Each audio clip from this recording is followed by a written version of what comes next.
जो ये सीजनल टीचरों का काफ़ी अरसे से पड़ा हुआ था, जो भी हमारी सरकारें रही, जो भी हमारे मंत्री हजरात रहे, हम सभी के पास गए। हर दर की तो किसी ऑफिसर के यहाँ नहीं जाने देते, तो एमपी के यहाँ जाने की तो बहुत दूर की बात है। कश्मीर में गवर्नर साहब से ये डेलीगेशन लेके मिल चुके थे और वहाँ पे भी गवर्नर साहब ने ये कहा कि रमेश बदूड़ी जी मेरे अच्छे मित्र हैं और वो पे इस मामले पे मतलब द एक्सिस पॉइंट में आपका खैर मकदम है। मैं हूँ आपका मेज़बान रियाज चौधरी। हमारे साथ इस वक्त सोशल एक्टिविस्ट हैं ताज़ीम गुज्जर जी। उनसे हम बात करेंगे। आज एक प्रोग्राम यहाँ पे इनका हुआ और जिसकी सदारत जो है वो रमेश बदूड़ी जी ऑनरेबल एमपी जो है वो कर रहे थे। इस सिलसिले में हम बात करेंगे। ताज़ीम जी, द एक्सिस पॉइंट में आपका खैर मकदम है। बहुत बहुत शुक्रिया, आपने अपना वक्त निकाला, उसके लिए बहुत बहुत शुक्रिया। ताज़ीम जी, जिस तरह से आज यहाँ पे प्रोग्राम हुआ और सीजनल टीचर की बात रखी गई, तो आप क्या कहेंगे इसके ऊपर? बिल्कुल सर, देखिए ये 2006 से लेके अभी तक का पेंडिंग मसला था, जो ये सीजनल टीचरों का काफ़ी अरसे से पड़ा हुआ था। जो भी हमारी सरकारें रही, जो भी हमारे मंत्री हजरात रहे, हम सभी के पास गए। हर दर की ठोकरें हमने खाई कि सीजनल्स हैं। हालांकि जो हमारे आईएएस लेवल के अधिकारी बैठे हुए हैं, ये भी नहीं पता कि सीजनल है क्या है, ये ईवीज टीचर है क्या है। तो काफ़ी टाइम से हम इस मुद्दे को उठा रहे थे, जेएनके में ही उठा रहे थे। फिर जब मैं 2 साल से दिल्ली में हूँ, एज ए सोशल एक्टिविस्ट मैंने काम किया है, तो मुझे लगा कि ये जेएनके का एक बड़ा मुद्दा है। 1500 से 2000 लड़कों की बात है, मतलब 2000 फैमिलियों को रोज़गार मिलना है इसमें। तो मैंने वही मेमोरेंडम सेम लिख के जो मैंने प्रधानमंत्री के ऑफिस दिया, मेरे पास उसकी रिसीविंग कॉपी भी है। तो वहाँ पे जो राजस्थान के एक एमपी हैं हनुमान बेनीवाल जी, उन्होंने सेम जो मेमोरेंडम है वो रीड किया और उसके बाद धीरे धीरे इस पे मतलब थोड़ा मतलब लोगों को समझ आई कि ये है क्या है, मुद्दा क्या है। क्योंकि जब तक हम मुद्दे को ब्रीफ नहीं करेंगे कि ये मसला क्या है, किस तरह का है, क्यों है, तो फिर धीरे धीरे जाके सभी लोगों का योगदान है इसमें। हमारे सीजनल जितने भी टीचर हैं उन्होंने बड़ा मतलब रोल अदा किया है। फिर हम लोग जो कुछ लोग हमारे गुज्जर समाज के दिल्ली में बैठे हुए थे, जैसे कि आज यहाँ भी आए हुए हैं मिस्टर नाथू सिंह गुज्जर जी, उनका भी अच्छा रोल है क्योंकि उन्होंने ही हमें एमपी साहब से मिलवाया।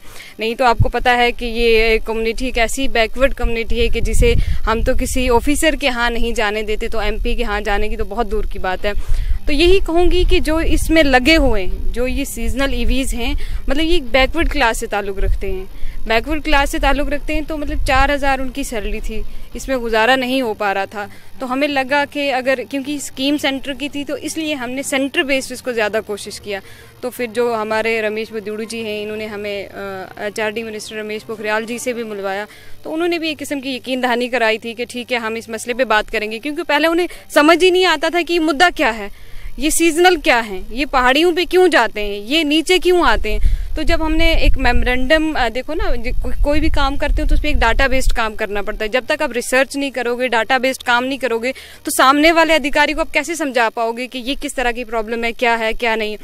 तो इसी सिलसिले में फिर इससे पहले भी बहुत सारे मेमोरेंडम जो है लोगों की तरफ से दिए गए, पहले भी बहुत सारे मेंबर पार्लियामेंट आए, बहुत सारी सरकारों ने जो है वादे भी किए। लेकिन क्या लगता है कि जिस तरह से रमेश बदूड़ी जी यहाँ पे आए हैं, लोगों में जो टीचरों के साथ उन्होंने बातचीत की है, लगता है कि आपको इनकी तरफ से जो यकीन दहानी करेगी कि वो जल्द ही कम्प्लीट होगी? देखिए, मैं बात करूंगी, फिर लास्ट टाइम हमने कोविड-19 के दौरान हमारे कुछ लोग और भी हैं, रमेश बदूड़ी जी का भी अच्छा योगदान है इसमें और हमारे कुछ और लोग भी हैं जिनका योगदान है इसमें।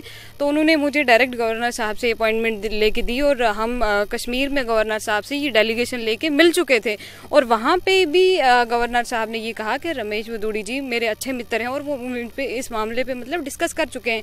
तो जहाँ तक लगता है वो, क्योंकि हमने गवर्नर साहब कहने लगे कि एकदम से मैं पॉलिसी नहीं बना सकता, एकदम से मैं इनको परमानेंट नहीं कर सकता, क्योंकि मेरे पास ऐसा कुछ नहीं है। लेकिन ये है कि एज पर इंसानियत, एज पर ह्यूमैनिटी अगर देखा जाए तो 4000 से किसी का गुजारा नहीं चलता।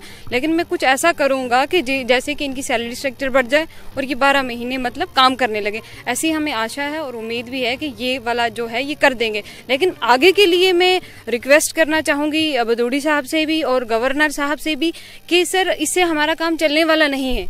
ये तो एक क्लास बन गया, ये क्लास बन के ही रह जाएगा। हम इस तरह की रिक्वेस्ट करते हैं अपनी सेंटर सरकार से भी और स्टेट सरकार से भी कि मतलब इसमें ऐसा कुछ SRO की तरह बनाया जाए कि कोई पॉलिसी बनाई जाए जिसके तहत मतलब जैसे RAT टीचर लगे थे, फिर वो मतलब परमानेंट में कन्वर्ट हो गए, इस तरह की कोई पॉलिसी बनाई जाए जिसमें ये बच्चे जो हैं, जो टीचर लगे हुए हैं, ये कन्वर्ट हो जाए। आज जिस तरह से यकीन दहानी कराई गई, गवर्नर साहब की तरफ से भी जो है आपको यकीन दहानी कराई, अगर ये यहाँ पे इसको इम्प्लीमेंट नहीं किया जाता, आपकी जो आपकी दरख्वास्त थी उसको सुना नहीं जाता, तो नेक्स्ट आपका क्या लायामल रहेगा? देखिए, अब उन्होंने यकीन दहानी करी है कि मतलब ये होगा, तो मुझे अगर ना हो सुनो ना, अगर मतलब नहीं होने वाली, देखो अब आज तक तो सारे लोग आए वादे करते गए चले गए, हम तो देखो हमारे पास पावर तो नहीं है, हम क्या कर लेंगे? अगर उन्होंने हमारा नहीं किया, पीछे वाली सरकारों ने हमारा नहीं किया, तो हमने क्या उखाड़ लिया उनका? बैठ जाएंगे या आगे ये सफर? मेरी बात सर, देखो होता क्या है कि देखो इन्होंने एक यकीन दहानी कराई है, तो उस यकीन दहानी का हम वेट करेंगे कि चलो अगर इन्होंने कर दिया तो हम इनके हमेशा शुक्रगुजार रहेंगे, अगर इन्होंने नहीं किया तो हम बार बार इनके दरवाजे पे जाएंगे कि सर आपने वादे किए थे हमसे सर। क्योंकि देखो अब पहले किसी को ये इतना पता नहीं था कि क्या है क्या नहीं, अब ये जो इश्यू है ये हाईलाइट हो चुका है। अब जो हम लोग हैं जैसे एज एन सोशल एक्टिविस्ट काम कर रहे हैं, मतलब इस काम को लीड कर रहे हैं, हम इसको ऐसे थोड़ी रुकने देंगे। अब युवा जान चुके हैं, अब यूथ को पता है कि उसका राइट क्या है, उसका हक क्या, वो अपना हक लेना जान चुका है, तो अब ऐसा नहीं होगा, ये काम नहीं रुकेगा, अगर रुकेगा भी हम इसे रुकने नहीं देंगे।